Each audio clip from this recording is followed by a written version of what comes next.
पहले चरण की वोटिंग के बाद आपको क्या फीडबैक मिला है? इस बार के चुनाव का एक्स फैक्टर महिलाएं नहीं है बिहार में, वो प्रवासी मजदूर हैं जो लौट कर आया है और अपने घर पर है। वो इन्फ्लुएंस कर रहा है कि महिला किसको वोट देगी, और वो कह रहे नहीं भाई इस बार तो बदलाव होना चाहिए। Are you happy first round के बाद? I am super happy. सब कह रहे थे कि नीतीश कुमार जी का वक्त खत्म हो गया है। नीतीश जी जा रहे हैं। 65-67% वोट बिहार में होना ये प्रो इनकम्बेंसी नहीं है।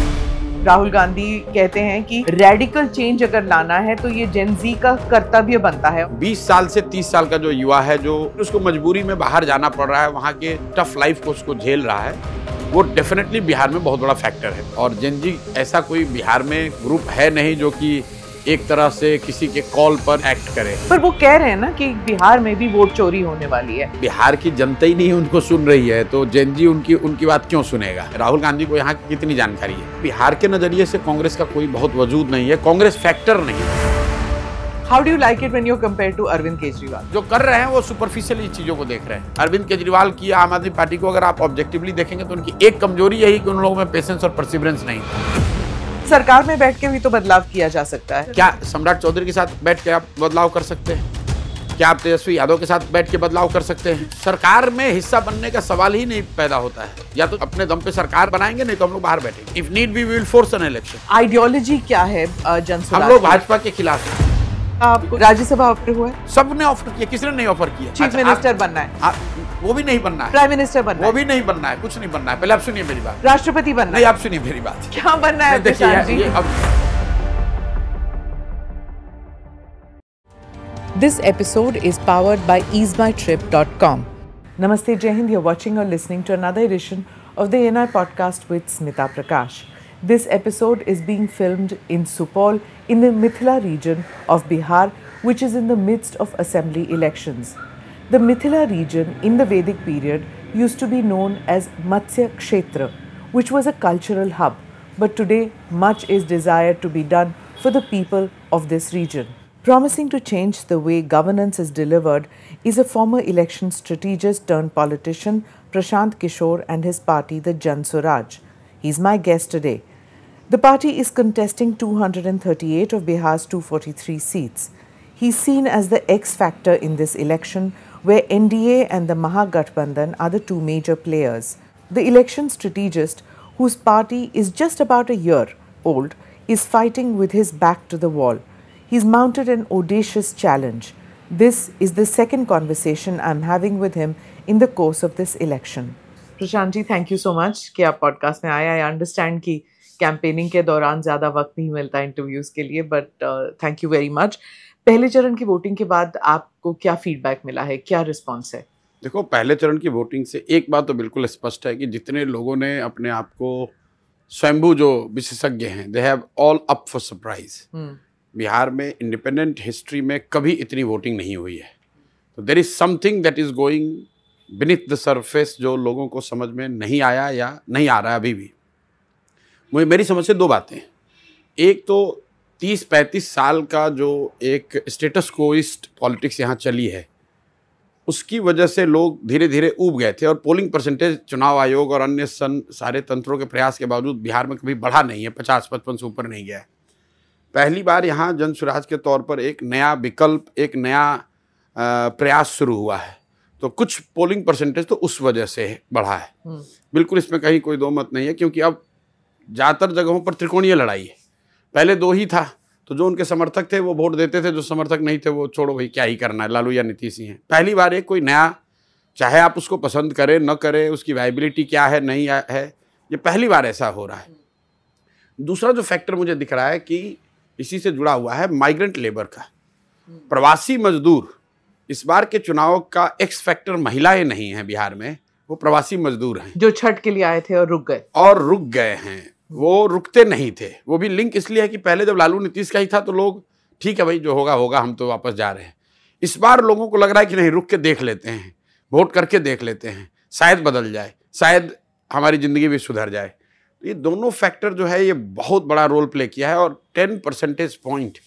पर जो माइग्रेंट लेबर है उनको लाया कौन था? आप नहीं लाया कौन, ये महत्वपूर्ण नहीं है। पर वही होता था ना? नहीं, पहले होता था। देखिए, माइग्रेंट लेबर कैप्टिव वोटर होता था एनडीए का, और इसी वजह से एनडीए के लोगों ने आज से करीब 6-8 महीने पहले बहुत बड़ा एक प्रयास किया था, पूरे देश भर में घूमकर कोई एक भारत श्रेष्ठ भारत के तहत एक कैंपेन किया था। बड़े बड़े नेता गए थे कि भाई आप लोग सब लोग प्रवासी वापस चलिए और वोट देकर आइए। रेलवे ने बाज़ाब्ता 20% डिस्काउंट भी ऑफर किया, 12,000 ट्रेन चलाने की बात हुई। लेकिन धीरे धीरे जब लोगों से उनकी बातचीत हुई होगी तो उनको समझ में आया कि ये जो माइग्रेंट लेबर है ये तो सबसे बड़े एसेट चेंज के लिए। Earlier NDA represented the change, तो वो एनडीए के वोटर थे। Today's context Jan Suraaj is representing the change, और वो इतनी बड़ी संख्या है उनकी प्रवासी मजदूरों की कि that is going to change the scale and the result of the election. 2 महीने पहले जब पटना में बात हुई थी हमारी, तब ऐसे लग रहा था, सब कह रहे थे, सिर्फ आप नहीं, सब कह रहे थे कि नीतीश कुमार जी का वक्त खत्म हो गया है, वो रिटायर होने वाले हैं, अगर जीत भी गए तो गद्दी पे नहीं बैठेंगे। लेकिन फर्स्ट राउंड पोलिंग के बाद वही विशेषज्ञ अब कहते हैं कि उनके प्रति इतना रोष नहीं है जितना लोग समझते थे। नहीं, देखिए ऐसा है कि नीतीश जी जा रहे हैं, ये भूल मत कीजिए आप लोग। इस इलेक्शन में अभी 65-67% वोट बिहार में होना ये प्रो इनकम्बेंसी नहीं है, ये नहीं हो सकता है, संभव ही नहीं है। तो अभी आप रिजल्ट को आने दीजिए, क्योंकि बड़ा मेस्ड अप सिचुएशन है। Unless you are doing a scientific exit poll, जो लोग भी बात कर रहे हैं वो हवा में बात कर रहे हैं, इसलिए बात कर रहे हैं। आप मुझे बताइए, प्रेडिक्शन वगैरह की बात छोड़ दीजिए, जिस दिन पोलिंग हो रही है उस दिन भी अगर किसी ने कहा हो कि भाई बड़ा अप्रत्याशित टर्नआउट दिख रहा है, आप 2, 4, 5, 10, 100 लोगों से बातचीत करके, वही एक टोटल ग्रुप है, आप मेरे से पूछेंगे, मैं अपने नीचे लड़के से पूछूंगा, लड़का 4 स्ट्रिंगर से पूछेगा, वही 100 लोग अपना एनालिसिस दिए जा रहे हैं। मुझे ये कोई बता दे कि भाई जब पोलिंग हो रही थी 9 तारीख को, तो 11 बजे, 1 बजे, 3 बजे, जब तक नंबर नहीं आए इसी के, किसी ने बताया हो कि भाई बहुत भयानक वोटिंग दिख रही है? किसी ने नहीं बताया। तो जब आपको ये नहीं पता कि कितने लोग वोट देने जा रहे हैं, तो ये कैसे पता है कि वो किसको वोट देने जा रहे हैं? देखिए, हम लोग मेडिकल का मैं एक एग्जाम्पल देता हूँ। पहले डॉक्टर्स के पास डायग्नोस्टिक का इतना सपोर्ट नहीं था, रेडियोलॉजी इतनी एडवांस नहीं थी, फिर भी ट्रीटमेंट तो होता था। अनुभव के आधार पर और लक्षणों को देखकर डॉक्टर ट्रीटमेंट करते थे, और कई अनुभव के आधार पर कई लोग उसको सही भी करते थे। उसी तरह राजनीति में भी वही है, अनुभव के आधार पर आप कुछ बात एनालाइज करते हैं और कई जगह पर वो ठीक भी होता है, लेकिन उसका कोई साइंटिफिक आधार नहीं है। Unless somebody is doing a scientific exit poll, nobody can tell what the result is going to be on 14th. महिलाएं इतनी क्यों वोट देने आई हैं इस बार? क्या was it that 10,000 rupees वाला, उसकी बेसिस पे जो नीतीश बाबू के लिए that he has पोशाक से लेके, साइकिल से लेके अब 10,000 रुपए और पेंशन, इन सब की वजह से महिलाएं आई इतनी वोट देने के लिए? महिलाएं तो यहाँ रहती हैं तो वोट देती हैं, महिलाओं पहले इतनी तो नहीं, हमेशा देती हैं। वो महिलाओं के वोटिंग परसेंटेज को देखने के लिए जरा मैं हमेशा कहता हूँ, लुक एट द डिनोमिनेटर। जो आपको 5% महिला पुरुषों के मुकाबले ज़्यादा वोटिंग में दिखता है, वो एक्चुअली एब्सोल्यूट नंबर में नहीं है, क्योंकि महिलाएं कम रजिस्टर्ड हैं। तो अगर 100 में 50 पुरुष वोट करेंगे तो 50% होगा, लेकिन अगर 90 में 50 महिला वोट करेगी तो 60% करीब करीब हो जाता है। तो वो डिनोमिनेटर इफेक्ट है। दूसरी बात है कि महिला किसके लिए वोट कर रही है, निश्चित तौर पर 10,000 रुपये जो दिया गया है उसका थोड़ा असर तो होगा। थोड़ा असर ये है कि महिलाओं में या सामान्य स्तर, सामाजिक स्तर पे जो गुस्सा था वो थोड़ा डाई डाउन हुआ है, लोग वोकली अपोज नहीं कर रहे हैं। लेकिन क्या 10,000 रुपये के लिए महिलाएं अपने शौहर का, अपने बच्चों का पलायन स्वीकार कर लेंगी? क्या पीछे 5 साल में जो भ्रष्टाचार हुआ है उसको भूल जाएंगी? क्या उनकी जो दुर्दशा है, वो विकल्प के लिए वोट दे रही हैं? आपको लगता है कि वो तेजस्वी वो चेंज के लिए वोट कर रही हैं?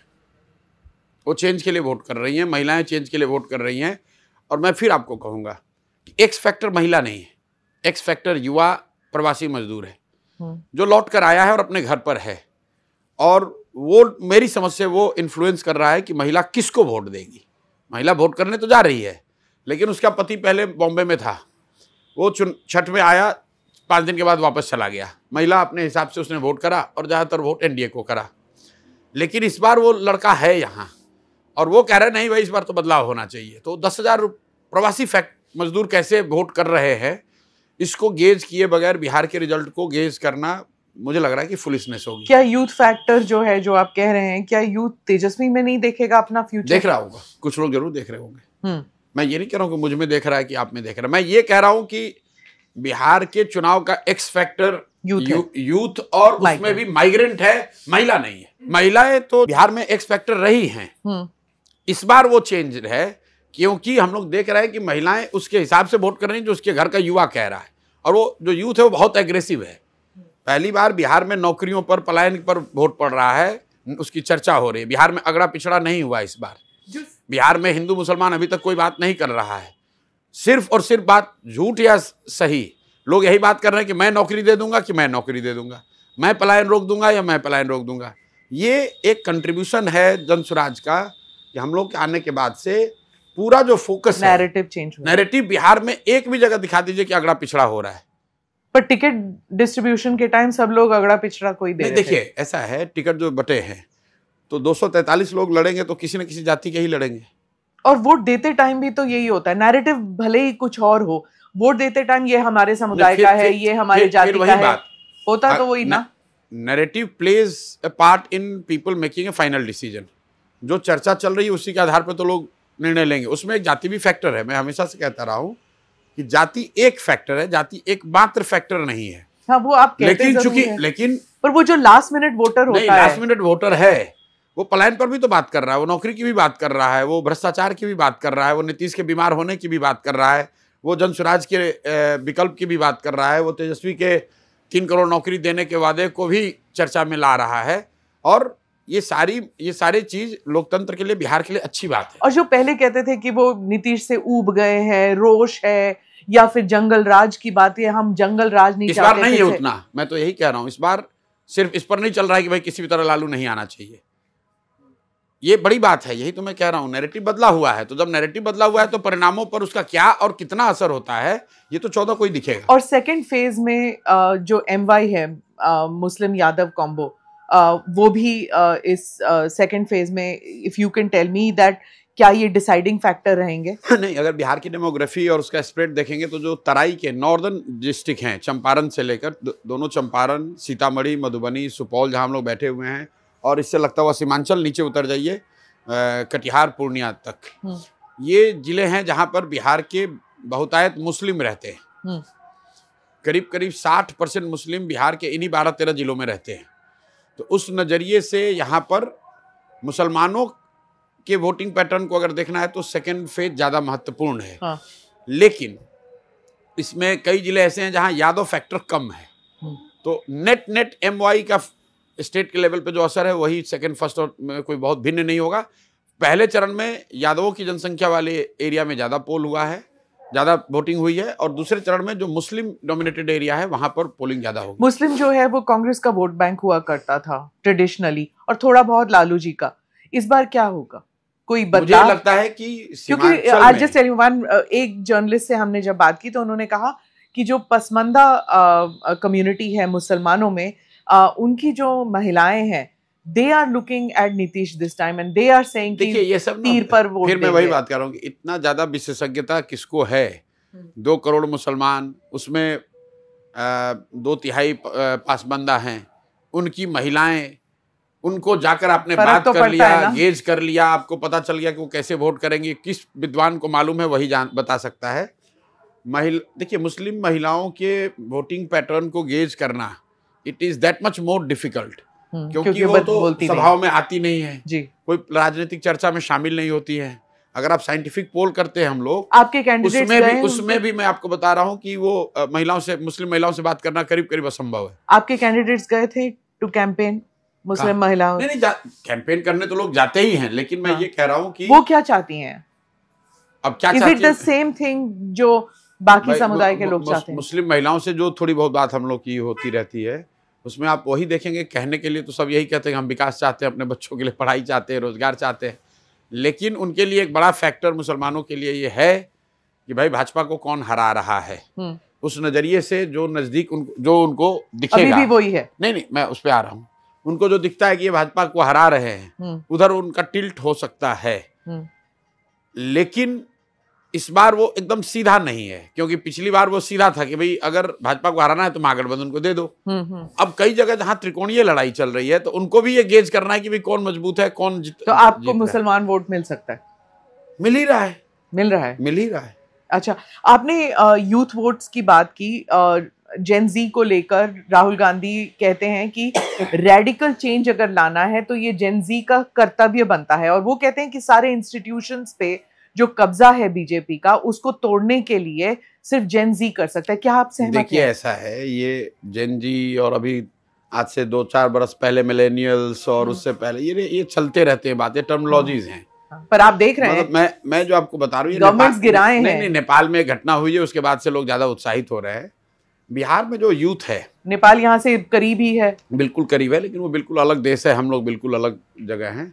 20 साल से 30 साल का जो युवा है, जो थोड़ा फेस कर रहा है अनएम्प्लॉयमेंट, थोड़ा नहीं, मतलब अच्छा खासा उसको अनएम्प्लॉयमेंट से उसको परेशानी हो रही है, या फिर उसको मजबूरी में बाहर जाना पड़ रहा है, वहाँ के टफ लाइफ को उसको झेल रहा है, वो डेफिनेटली बिहार में बहुत बड़ा फैक्टर है। उसको आप जेन जी कह लीजिए, यूथ कह लीजिए, मिलेनियल्स कह लीजिए, ये तो टर्मिनोलॉजी है। राहुल गांधी को यहाँ की कितनी जानकारी है?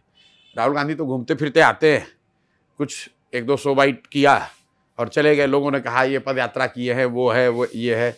मैंने उस समय भी कहा था कि भाई कांग्रेस बिहार में राजद की पिछलग्गू पार्टी है, वो देश के बड़े दल हैं, वो देश में अपोजिशन के लीडर हैं, गांधी परिवार के हैं, तो स्वाभाविक है कि मीडिया उनको कवर करेगी, उनको स्पेस मिलेगा। लेकिन बिहार के नजरिए से कांग्रेस का कोई बहुत वजूद नहीं है, कांग्रेस फैक्टर नहीं है, कांग्रेस की चर्चा नहीं हो रही कि भाई कांग्रेस क्या कर रही है। कांग्रेस का थोड़ा बहुत असर राजनीतिक तौर पर सीमांचल में आपको दिख सकता है। सीमांचल में मुसलमान, मुझे लगता है कि आज भी राजद के मुकाबले कांग्रेस की ओर ज्यादा टिल्टेड है। पर वो कह रहे हैं ना कि बिहार में भी, वो जेन जी को कह रहे हैं कि बिहार में भी वोट चोरी होने वाली है। तो क्या बिहार की जो जनता है वो मानती है? जब बिहार की जनता ही नहीं उनको सुन रही है, तो जेन जी उनकी बात क्यों सुनेगा? और जेन जी ऐसा कोई बिहार में होमोजेनस कोई ऐसा ग्रुप है नहीं जो कि एक तरह से किसी के कॉल पर या अपने असेसमेंट के आधार पर एक्ट करे। तो लोकतंत्र पर विश्वास है जेन जी को यहाँ पर, यूथ को? बिल्कुल है। बिहार जो है बिल्कुल राजनीतिक जगह है, विशुद्ध राजनीतिक जगह है। ये बेंगलोर नहीं है। यहाँ पर लोगों के शरीर पर कपड़े नहीं होंगे, खाने की जगह खाने का नहीं होगा, उनके पास नौकरी व्यापार नहीं होगा, लेकिन राजनीतिक सूझबूझ यहाँ के लोगों में बहुत है। और उसी का एक तरह से खामियाजा भी है कि बहुत सूझबूझ होने का नतीजा भी है कि जो स्थिति बनी हुई है कि लोग अपना काम धाम छोड़कर राजनीति कर रहे हैं दिन रात। लेकिन यहाँ पर किसी के कॉल से कोई क्रांति होने वाली है, ऐसा मुझे लगता नहीं। उन्होंने ये भी कहा कि जो आरक्षण का मसला है, उन्होंने आर्मी को आरक्षण से जोड़ा। उन्होंने कहा सिर्फ 10% लोग जो हैं उनकी रिप्रेजेंटेशन है। क्या आप इसे मानते हैं? देखिए, राहुल गांधी ये जो जातीय जनगणना वाला पिछले 1-1.5-2 साल से बड़ा एग्रेसिव होकर बोल रहे हैं, ये करीब करीब सभी इस पर सहमत हैं कि जातीय जनगणना हो। कोई भी ऐसी जानकारी, सर्वे, जनगणना जिससे कि समाज के विभिन्न वर्गों की आपको बेहतर समझ बने, तो निश्चित तौर पर उसका स्वागत किया जाना चाहिए। जातीय जनगणना से अगर आपको बेहतर समझ बनती है तो उसमें कोई दिक्कत नहीं है। लेकिन जातीय जनगणना हो जाने मात्र से ही देश की सारी समस्या का समाधान हो जाएगा, ये कहना बहुत बड़ी मूर्खता है। और इसका प्रमाण ये है कि दलितों की, अनुसूचित जाति जनजाति की तो गणना हो रही है, तो क्या उनकी स्थिति 75 साल में सुधर गई? मुसलमानों की गणना तो हो रही है, तो फिर मुसलमानों की स्थिति क्यों नहीं सुधर गई? गणना हो जाने मात्र से नहीं सुधर जाएगा। दूसरी बात, राहुल गांधी ये जो कह रहे हैं कि इसी से सब हो जाएगा, तो एक चीज राहुल गांधी को बताना चाहिए कि पिछले 75 साल में करीब 45 से 50 साल तो कांग्रेस पार्टी के लोग ही प्रधानमंत्री रहे, उससे भी ज्यादा उनके परिवार के लोग 45 साल रहे, और कांग्रेस का अगर जोड़ दें तो 60 साल। तो ज्यादातर जो देश में जनगणना हुआ है वो तो कांग्रेस के राज में हुआ है। तो क्या जिन कांग्रेस के वो नेता, बड़े नेता, चाहे वो पंडित जवाहरलाल नेहरू थे, इंदिरा जी थी, राजीव जी थे, नरसिम्हा राव थे, उनको ये समझ नहीं थी जो समझ राहुल गांधी को बन गई है कि भाई जातीय जनगणना हो जाएगा तो देश सुधर जाएगा? तो पहले ही उनको ये स्वीकार करना चाहिए। एक जगह कहीं उन्होंने अपने भाषण में कहा कि मुझे इसका एहसास नहीं था, अपनी गलती, शायद किसी एक अति पिछड़ा बैठक में बोल रहे थे दिल्ली में। उनको ये भी बताना चाहिए कि क्या इंदिरा जी को इसकी समझ नहीं थी? क्या नेहरू जी को इसकी समझ नहीं थी? क्या नरसिम्हा राव, राजीव गांधी को इसकी समझ नहीं थी? और अगर उनको समझ थी कि जातीय जनगणना से ही पूरा देश सुधर जाएगा, तब तो इसका मतलब है कि कांग्रेस का नेतृत्व ही इसके लिए दोषी है। सर्वे बिहार में भी हुआ, सर्वे कोई फर्क नहीं। अच्छा ये बताइए कि बिहार में जातीय जनगणना हुआ, उससे बिहार में क्या सुधर गया? लोग 500 करोड़ रुपए लगा के जिन लोगों ने जनगणना कराया, उन लोगों ने उस रिपोर्ट को पढ़ा तक नहीं। 30 वर्ष से बिहार में सामाजिक न्याय, समाजवाद के का ढकोसला करके जो लोग सरकार चला रहे हैं, उसी जातीय जनगणना में ये लिखा हुआ है, फाइंडिंग जो है, हाँ। आपके दर्शकों को जानना चाहिए कि 3% अनुसूचित जाति समाज के बच्चे 12वीं पास कर रहे हैं, 7% से कम अति पिछड़ा और मुस्लिम समाज के लोग 12वीं पास कर रहे हैं। पूरे बिहार में सिर्फ 15% लोग ही 12वीं पास कर रहे हैं, सामान्य वर्ग के लोग। और आप इन मूलभूत मुद्दों पर कोई बात नहीं किया, सीधा कह रहे आरक्षण बढ़ाओ या घटाओ। मैं कह रहा हूं भाई तुम आरक्षण 100% कर दो, फिर भी अगर दलित समाज का 3% बच्चा अगर 12वीं पास ही कर रहा है तो आरक्षण की सीमा कुछ भी उसको फायदा नहीं मिलेगा। अगर अति पिछड़ा 7% ही आरक्षण 12वीं कर रहा है तो कोई भी आरक्षण की सीमा हो उसको उसका लाभ नहीं मिलेगा। तो आप मूलभूत मुद्दे की कि भाई जातीय जनगणना हुआ, उसके आधार पर आपने कहा कि 94 लाख परिवार गरीबी रेखा के नीचे है, 2 लाख रुपए उनको दिया जाएगा, तो आज तक तो 1 रुपए नहीं दिया गया। अब चुनाव आया तो 10-10 हजार रुपए उनमें से कुछ लोगों को आप दे रहे हैं। तो आप जो जनगणना कराएंगे उस पर जो उसकी जो फाइंडिंग आएगी उससे उस पर कुछ एक्ट करोगे तब तो सुधार होगा। लाइब्रेरी में जाने से आप विद्वान थोड़ी हो जाइएगा, किताब को पढ़ना पड़ेगा। प्रशांत जी, बिहार की राजनीति में बेइंतहा जाति का प्रभाव होता है, बाकी राज्यों में भी होता है, लेकिन क्या इसे बढ़ा चढ़ा के कहा जाता है या फिर इस इलेक्शन में कम हुआ है? देखिए, मुझे अच्छा लगा कि आपने कहा कि दूसरे जगह भी होता है, क्योंकि मैंने इतना एग्रेसिवली इसको कहा कि भाई ये मत कहो कि सिर्फ बिहार में होता है। इसको हम लोग साइंटिफिकली देख लें कि क्या बिहार में जातियों का प्रभाव राजनीति पर दूसरे राज्यों के मुकाबले ज़्यादा है या कम है। तो इसको मैं बताता हूं कि भाई पिछले 20-25 वर्षों में 30 वर्षों में जो बड़े इलेक्शन हुए हैं जहां पर दूसरे राज्यों में जातियां टूटी हैं और लोग जातियों से ऊपर उठकर वोट किए हैं, उन इलेक्शंस में बिहार में क्या हुआ इसको देख लो तो पता चलेगा कि क्या बिहार में जाति की महत्ता राजनीतिक नजरिए से गुजरात, आंध्र प्रदेश, यूपी से ज़्यादा है या कम है। और मैं 4 एग्जाम्पल देता हूँ। 1984 में इंदिरा जी की लहर में पूरे देश में वोट कांग्रेस को पड़ा, तो बिहार में क्या हुआ? बिहार में भी लोगों ने जाति से ऊपर उठकर कांग्रेस को वोट दिया। 1989 में नॉर्थ और वेस्ट इंडिया में बीपी सिंह को बोफोर्स के नाम पर जनता दल को वोट पड़ा। सारे हिंदी हार्टलैंड में लोगों ने बीपी सिंह के जनता दल को वोट दिया, तो बिहार में भी जनता दल को वोट उतना ही आया। 2014 में मोदी जी के नाम पर पूरे देश में साउथ इंडिया को छोड़कर एक तरह से लहर दिखा, तो उसमें भी बिहार में भी बिना नीतीश कुमार के गठबंधन के, ध्यान रखिए 14 के लोकसभा में नीतीश कुमार का गठबंधन मोदी से नहीं था, उसके बावजूद यहां पर बीजेपी को भारी सफलता मिली। 2019 में पुलवामा के नाम पर पूरे देश में वोट पड़ा, तो बिहार में भी 40 में 39 सीट पुलवामा का लाभ लेने वाली पार्टी एनडीए को मिला। मैं ये आपको 4 एग्जांपल इसलिए दे रहा हूं कि ये 4 बड़े इलेक्शन नहीं, हाँ, मैं उस पर आ रहा हूं, विधानसभा इलेक्शन मैं उस पर आ रहा हूं। पहले आपने कहा कि क्या बिहार में जातियों की महत्ता ज्यादा है, तो बिहार या उनकी भूमिका राजनीति में ज्यादा है। तो अगर इन 4 इलेक्शंस में जब पूरे देश में लोग जातियों से ऊपर उठकर किसी मुद्दे पर, किसी विचारधारा पर वोट किया, तो बिहार में भी किया जी, तो ये दिखाता है कि बिहार में जातियों की महत्ता किसी अन्य राज्य के मुकाबले कम या ज्यादा नहीं है, इंटेंसिटी उसकी ज्यादा और कम नहीं है। यहां पर क्या है कि चर्चा बहुत है, गरीबी ज्यादा है, लोग बेरोजगार बैठे हुए हैं, तो बैठ के दिन भर चर्चा कर रहे हैं। बकैती मैं कहता हूं, बकैती करना, गांव में बैठ के बकैती किए जा रहे हैं। इजराइल से लेके न्यूयॉर्क के मेयर के इलेक्शन से लेके यूक्रेन में क्या हो रहा है, गाजा में क्या हो रहा है, सब पर चर्चा हो रही है। इसलिए आपको इसका प्रभाव ज्यादा दिखता है। आपने कहा लोकल इलेक्शन की बात, आपको मजा भी आ रहा है आई थिंक ये सब देखने में। नहीं, मैं तो पहले से भी देखता हूं और थोड़ा अनुभव और उसको देख भी रहा हूं। आपने कहा लोकल इलेक्शन की बात, आप देखिए अभी एनडीए चुनाव लड़ रहा है। एनडीए यहाँ पर 20 साल से शासन में है। एनडीए को सबसे बड़ी सफलता मिली 2010 में। 2010 में उनको 206 सीट आया। उस समय एक और नीतीश जी और भाजपा थे, दूसरे साइड से लालू जी, रामविलास जी और कांग्रेस एक साथ, और इनको एनडीए को 206 सीट मिला। तो जो भी समीकरण एनडीए का है, तब यहां भाजपा का इतना प्रभाव नहीं था, मतलब तब मोदी जी का इतना प्रभाव नहीं था, तब अमित शाह सीन में नहीं थे, तब संघ का इतना प्रभाव नहीं था, और कांग्रेस आज के मुकाबले ज्यादा मजबूत थी। 2009 में सत्ता में थे दिल्ली में। लालू जी भी आज के मुकाबले ज्यादा महत्वपूर्ण थे, मजबूत थे, और रामविलास पासवान जी भी थे। इसके बावजूद उनको 206 सीट आया एनडीए को। क्यों?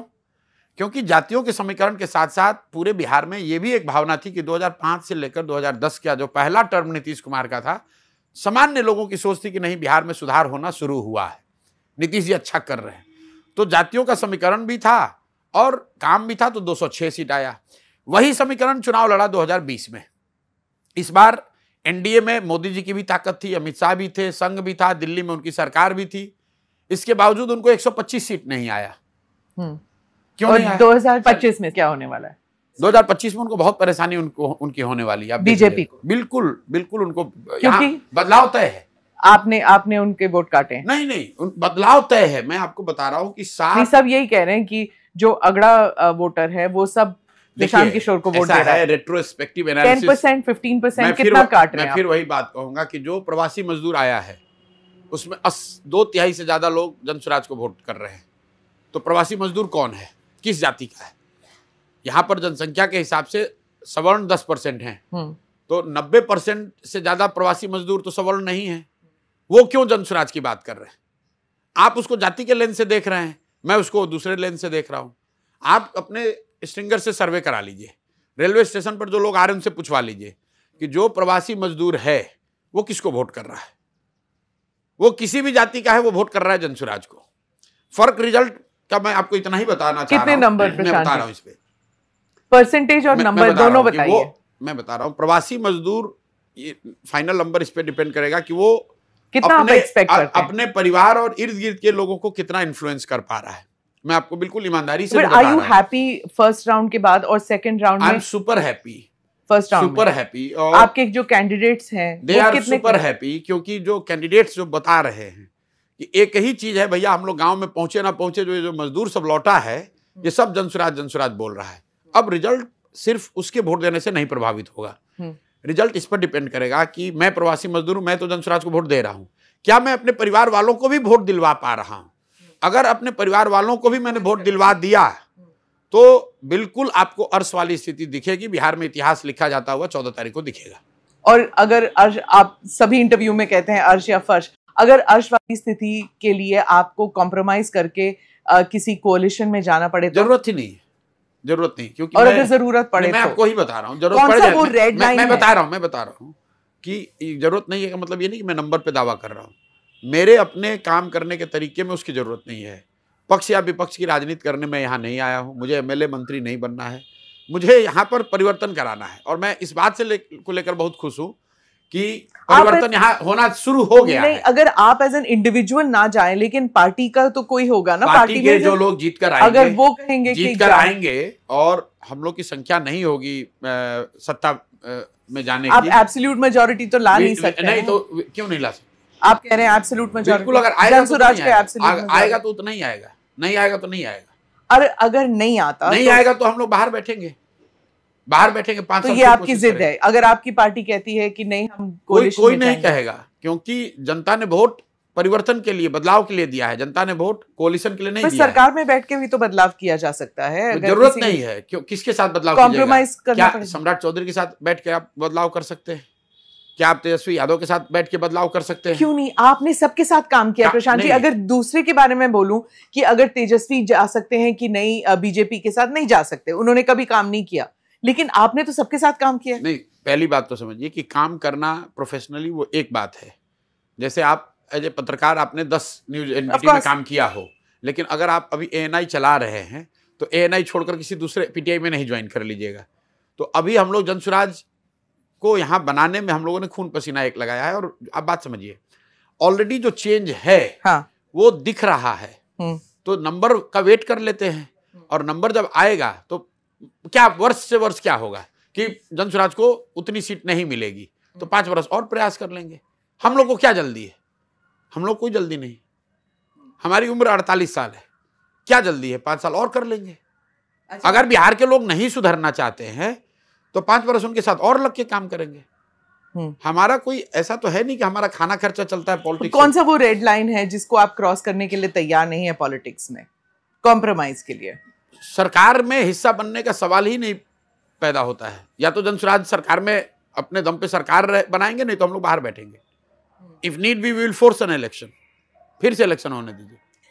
आइडियोलॉजी क्या है जनसुराज? हम लोग भाजपा के खिलाफ है, विचारधारा के आधार पर भाजपा के विरोध में है, और लेफ्ट ऑफ सेंटर की राजनीति आप कह सकते हैं। तो फिर कांग्रेस की तरफ गांधी और कांग्रेस यहाँ है ही नहीं।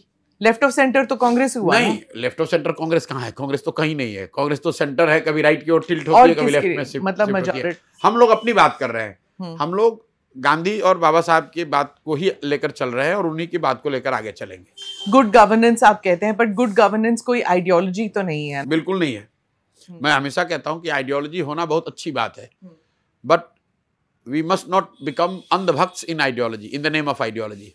देखिए, कई लोगों को ऐसा लगता है, भाई अपना विचारधारा बताइए, विचारधारा आपका क्या है। उनको ये जानकारी नहीं है या जानकारी वो रखना नहीं चाहते हैं कि दुनिया में मानव सभ्यता के इतिहास में जितने हीनस क्राइम हुए हैं, उसमें ज़्यादातर हीनस क्राइम आइडियोलॉजी के नाम पर कराए गए। आइडियोलॉजी होना बहुत अच्छी बात है, but to get intoxicated in the name of ideology, to become completely irrational और foolish is not what I subscribe to. कि मेरा भाजपा के विचारधारा में मान लीजिए कि आप कहते हैं कि आपका यकीन है, इसका मतलब ये नहीं कि किसी गरीब मुसलमान को कोई रोड पे मार रहा है तो आप उसका सपोर्ट करने लगे। कांग्रेस की विचारधारा में आपका यकीन है तो इसका मतलब ये नहीं है कि आप कोई अच्छा काम हो रहा है दूसरे साइड से तो उसका भी विरोध करने लगे। गांधी ने जो बात कही है कि अगर गांधी ने कहा कि शाकाहारी होना अच्छी बात है, तो इसलिए उन्होंने नहीं चेंज किया कि भैया ये कहूंगा तो मेरी आइडियोलॉजी आरएसएस के करीब दिखने लगेगी। अगर गांधी ने स्टेट ओनरशिप की बात कही तो उन्होंने इसलिए इस बात को डाइल्यूट नहीं किया कि स्टेट ओनरशिप की बात कहूंगा तो लोग मुझे कहेंगे कि आप कम्युनिस्ट विचारधारा। तो आपके लिए पॉलिटिकल आइडियल कौन होगा? Gandhi ji? Gandhi. We are all, मतलब personally I am driven by whatever I have learned और have been still trying to learn about him. हम लोग बहुत छोटे लोग हैं, हम ये नहीं कह सकते हैं कि हम गांधी के फॉलोअर हैं, हमारी उतनी भी औकात नहीं है, लेकिन कोशिश जरूर है कि जो बातें उन्होंने बताई, जो तरीका उन्होंने बताया, उसमें जहां तक हो सके उसको फॉलो किया जाए। लेकिन आपके लिए ये भी और उसमें एक बहुत बड़ा चीज है सब्र, patience and perseverance. I must tell this to you कि गांधीज्म इज नॉट ओनली कि सत्य, अहिंसा, सत्याग्रह, वो ही नहीं है, सेल्फ रिलायंट, ये इतना ही बात नहीं है। गांधी की जो सबसे मूल ताकत मुझे लगती है गांधीज्म की, गांधी व्यक्ति की, विचार की, वो है patience and perseverance and tolerance. लोग कहते हैं कि आप में वो है नहीं, इसीलिए आप किसी भी पार्टी के साथ ज्यादा देर टिकते नहीं। नहीं, मैं तो कोई पार्टी पहले ही बनाया है मैंने। नहीं, when you were working as a strategist, वो तो क्या है कि हम किसी का झंडा लेकर घूमने के लिए नहीं पैदा हुए। मैंने जिसके साथ भी काम किया, एक ब्रीफ के लिए काम किया। थोड़ा सा एरोगेंस नहीं लगता आपको? बिल्कुल एरोगेंस कि मैं किसी और का झंडा नहीं लूंगा, बिल्कुल नहीं ढोता हूं। नहीं, बिल्कुल नहीं ढोता हूं किसी का झंडा धोने। तो ये एंटरप्रेन्योर वाली बात हो? नहीं, ये हमारी अपनी एक जर्नी है, मेरी अपनी यात्रा है। उस यात्रा में बीच में लोग मिलेंगे, वो हमारा डेस्टिनेशन नहीं था, ना है, ना होगा। मैं ममता बनर्जी के साथ काम मैंने किया, तो इसका मतलब ये नहीं कि तृणमूल मेरा डेस्टिनेशन नहीं है, बंगाल मेरा डेस्टिनेशन नहीं हो सकता है। अगर मैंने जगन मोहन रेड्डी के साथ काम किया तो उनकी पार्टी के साथ बैठकर पार्लियामेंट में जाना मेरा डेस्टिनेशन नहीं है। मोदी जी के साथ काम किया तो ये मेरा डेस्टिनेशन ये नहीं कि भाजपा में कोई पद पा जाऊं। मेरी जो अपनी यात्रा है, मेरा अपना जो डेस्टिनेशन है, वो मेरी अपनी यात्रा। क्योंकि जहां जहां आप छोड़ के जाते हैं वो कहते हैं कि वो डिप्टी चीफ मिनिस्टर का पोस्ट चाहते थे, वो कन्वीनर का पोस्ट चाहते थे, और जब नहीं मिला तब वो नाराज हो गए। एक चीज सुनिए, आप नाराज बड़ी जल्दी हो जाते हैं। एक चीज समझिए, आज तक ये बात आपने नीतीश कुमार से नहीं सुनी होगी। एक उनके प्रवक्ता ने ये बात कह दी थी यहाँ बिहार में, उसके बाद जहां तक मेरी जानकारी है कि उस प्रवक्ता को बुलाकर नीतीश कुमार ने इतना हड़काया है कि उसके बाद से जदयू में किसी की हिम्मत नहीं हुई इस बात को कहने की। पंजाब में भी कहा जाता था। पंजाब में क्या मैंने मांगा, किससे मांगा? पंजाब में कहा कि पंजाब में you wanted when you went Amarinder Singh. Punjab में तो अमरिंदर सिंह ने मुझे एडवाइजर बना दिया था, जो कि मैंने कभी ज्वाइन ही नहीं, कभी गया ही नहीं भाई। और फिर कांग्रेस पार्टी में, फिर आम आदमी पार्टी में, अभी तक के रिकॉर्ड में, केजरीवाल जी अभी तक के रिकॉर्ड में मैंने कोई पद लिया ही नहीं। वही तो या तो क्योंकि वो पद वाज नॉट सीनियर इनफ। फिर वही बात है कि एक और आप मुझे बता रहे कि मुझे पद का लोभ है, और दूसरी ओर बता रहे कि आप 10 साल में कोई पद नहीं लिया। मैं नहीं कह रही हूँ, मैं ये कह रही हूँ कि जब भी आप किसी पार्टी को छोड़ते हैं, आप मेरी बात सुनिए। पद का मतलब क्या है? मिनिस्टर बनना, एमपी बनना, बड़ा एडवाइजर बन जाना, वो तो सारे ऑफर किए गए हैं मुझे। आप तो मेरी बात कह रहे हैं। राज्यसभा ऑफर हुआ है, सबने ऑफर किया, किसने नहीं ऑफर किया है? और आपने मना किया। कभी नहीं करना है, कभी राज्यसभा जिस दिन सिर्फ चीफ मिनिस्टर बनना है, वो भी नहीं बनना है, प्राइम मिनिस्टर बनना है, वो भी नहीं बनना है, कुछ नहीं बनना है। पहले आप सुनिए मेरी बात। राष्ट्रपति बनना नहीं, आप सुनिए मेरी बात। क्या बनना है? देखिए, अब ये लोग हाँ ये जरूर पूछते भाई करना क्या चाहते हो। मेरे घर वाले भी पूछते करना क्या चाहते हो। अगर आप मुझे राज्यसभा बनना होता, मंत्री बनना होता तो बन गए होते, एडवाइजर बने हुए थे। उसमें क्या है? प्रशांत किशोर ने आज तक कोई सरकारी गाड़ी लिया हो, कोई सरकारी बंगला लिया हो, कोई सरकारी सिक्योरिटी हमारे पास हो? ऐसा नहीं कि लोगों ने हमें धनराशि तो बहुत आया, आपको पद नहीं मिला पर धनराशि। हाँ वो ठीक है, वो अपना बुद्धि का खाते हैं, प्रोफेशनल है, कहते हैं सरस्वती कृपा है, सरस्वती कृपा है, दिमाग का खाते हैं। चोरी नहीं करते हैं। कोई आज तक ये नहीं कह सकता है, आप भी पत्रकारिता कर रही हैं इतनी लंबे समय से, कि जहां पर भी सरकारें बनी, कोई माई का लाल इस धरती पर नहीं कह सकता है कि उस सरकार में ट्रांसफर, पोस्टिंग, ठीका, मंत्रालय में प्रशांत किशोर ने कभी कोई हस्तक्षेप किया हो किसी भी सरकार आप में। इतने पाक साफ की बात नहीं, तो फिर आप क्या, पाक साफ की बात नहीं है। मैंने आपको ये कहा कि मैंने अपना एक रूल बना रखा है कि जहां पर, जब बना रखा था उस काम में, कि जहां पर भी मेरी मदद से कोई जीत गया वहां पर मैं वापस जाता ही नहीं, क्योंकि वहां वापस आप जाएंगे तो क्या करेंगे? कोई सरकारी अफसर मिलेगा तो आपसे ट्रांसफर पोस्टिंग की बात करेगा, कोई कॉन्ट्रैक्टर मिलेगा तो ठेका की बात करेगा, पॉलिटिशियन मिलेगा तो मिनिस्टर और राज्यसभा की बात करेगा। अगर आप चीफ मिनिस्टर बनेंगे तब भी लोग आपके पास आएंगे, ट्रांसफर पोस्टिंग, यही तो लोग मैं आपको एक चीज बताऊं, मेरा अपना मानना है कि सरकार उसको चलाना चाहिए जो अंडर ओथ है। ओथ की व्यवस्था क्यों बनाई गई है? कि आपको पब्लिकली जिम्मेवारी दी गई है, and you swear on whoever you believe, either constitution, God, whoever or both, उस पर स्वेयर करके आप कहते हैं कि मैं ईमानदारी से काम करूंगा। तो मेरा अपना मानना है कि जो लोग अंडर ओथ नहीं हैं उनको सरकार में सीधे हस्तक्षेप नहीं करना चाहिए। आपकी बहुत बड़ी भूमिका हो सकती है सरकार के बनाने में, लेकिन आप अंडर ओथ नहीं हैं तो फिर क्योंकि ओथ में वो आदमी कह रहा है कि कोई भी विषय मैं बाहर अपने जुरिस्डिक्शन के बाहर नहीं शेयर करूंगा, तो अगर आप उसके एडवाइजर हैं या, पर इस देश में तो हुआ है ना, एनएसी बना था, हो रहा है, तो उसको लोगों ने नकार भी दिया। हालांकि वो भी एकदम अनकॉन्स्टिट्यूशनल था, ऐसी बात नहीं है, उसको भी कॉन्स्टिट्यूशनल जामा पहनाया गया था, लेकिन बावजूद इसके जब लोगों को लगा कि भाई this is a body that is compromising the prime minister's post, लोगों ने how do you like it when you compare to Arvind Kejriwal? मेरा कोई कंपैरिजन है नहीं उनसे, तो जो कर रहे हैं वो बेवकूफ है, जो कर रहे हैं वो सुपरफिशियली चीजों को देख रहे हैं। But what is different between you and Arvind Kejriwal? कुछ भी सिमिलरिटी नहीं है। अगर एक शब्द कहना हो तो मतलब मेरी पूरी चीज वो भी गवर्नेंस पे, वो भी कहते करप्शन हटा के, पेशेंस पर है, परसिवरेंस पे है।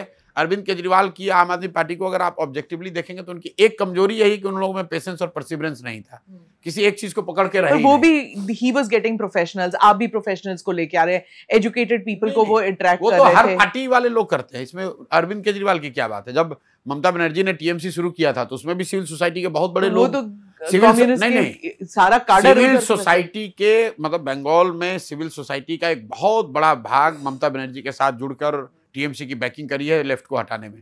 प्रशांत जी, एंड में I just want to ask you this कि आपने कहा कि बिहार को 10 साल में बदल देंगे, हर मुख्यमंत्री 1947 से यही कहता आ रहा है, तो आप स्ट्रक्चरल रिफॉर्म में can you give me 1 or 2 things जो आप बदलना चाहते हैं? 2 चीजें, एक तो बिहार में क्रेडिट की अवेलेबिलिटी को हम लोग प्राइमरली एड्रेस करना चाहते हैं, लोगों के हाथ में पैसा पूंजी देना चाहते हैं, क्योंकि बिहार से गरीबी को दूर करने का 3 जो मुख्य रास्ता मुझे दिखता है, एक है पढ़ाई, दूसरा है massive land reform, land productivity को बढ़ाना, और तीसरा है लोगों के हाथ में पूंजी देना ताकि लोग अपने पैर पर खड़े हो सके। और ये जो सरकारी नौकरियों का ऑब्सेशन है कि मेरा बच्चा सरकारी नौकरी पा जाएगा, उस रैट रेस में लोग उससे बाहर निकलें और इस बात को समझें कि 13 करोड़ की आबादी वाले बिहार में सिर्फ 26 लाख लोग ही सरकारी नौकरी कर रहे हैं, 2% से कम लोग ही सरकारी नौकरी कर रहे हैं, और इस संख्या को 5-10 लाख से ज्यादा और नहीं बढ़ाया जा सकता है। जो तेजस्वी कह रहे हैं, तो छोड़िए, उनको तो ये भी नहीं मालूम है कि मतलब 3 करोड़ लोगों को नौकरी देने में खर्चा कितना आएगा, कहाँ से पैसा आएगा तो छोड़ दीजिए।